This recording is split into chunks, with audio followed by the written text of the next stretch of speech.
Imagine waking up to the faint whir of your own drill echoing from your garage at the crack of dawn. Not because you're fixing something, but because your HOA president, a self-appointed guardian of community standards, is helping herself to your tools like it's a free buffet. Meet Cheryl, the enforcer Baxter, the rotund ruler of Sunnyvale Estates, where every lawn must be mowed to exactly 2.5 inches or face her wrath. And me, Alex Rivera, the quiet guy who's been painted as the neighborhood troublemaker just for planting wildflowers instead of boring grass. It all kicked off when my socket set vanished. I chalked it up to my own scatterbrain at first, maybe left it in the shed after tweaking the fence. But then the sander disappeared, followed by my prized red toolbox, engraved with my initials like a badge of honor. No busted locks, no shattered windows, just poof, gone. Whispers started circulating at the block parties I skipped. Alex is hoarding junk, probably selling it online. Cheryl's doing, no doubt.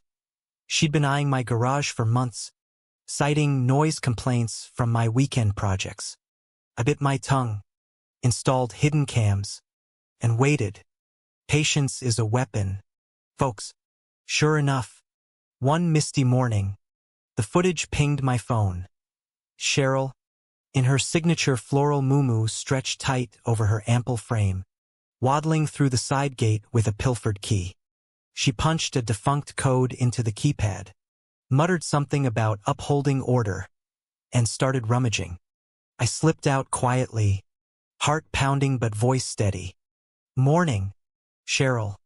Shopping for the HOA's imaginary tool drive. She spun, drill in hand, her jowls quivering like jelly in an earthquake. Mr.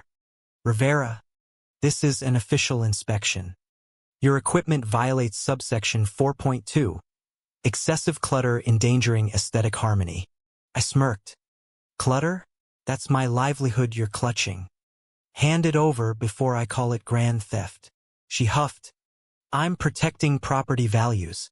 You'd understand if you weren't so disruptive. She stormed out, but not before I snatched the drill back. I dialed the cops, sent the video, and watched her facade crack just a tad. Rumors ramped up after that. Cheryl spun tails at the next HOA coffee clatch. Alex lured me in. It's entrapment to sabotage our sacred bylaws. Neighbors side-eyed me in the grocery aisle, but I played it cool, digging deeper. Public records at the county office revealed gaps. Missing election minutes. No proof Cheryl was ever legitimately reelected after her first term. Normal? The clerk snorted. Only if you're hiding kickbacks. I rallied a few allies, old Mrs. Hargrove, who'd lost her garden trowels. Jake the mechanic, minus his pressure washer. Lena, a nurse fuming over her vanished hedge trimmer. Cheryl said it was kids, Jake grumbled. But kids don't leave HOA violation notices. We compiled a list. Over a dozen items, all mysteriously matching the community shed's inventory. At the HOA's laughable Unity picnic, I cornered her with an envelope. Signed affidavits. Cheryl, your inspections look a lot like looting. She blustered. This is slander. I'm fostering community resources. The crowd murmured, her voice pitching higher, sweat beading on her forehead like guilty pearls. Things exploded when detectives raided the shed on a tip.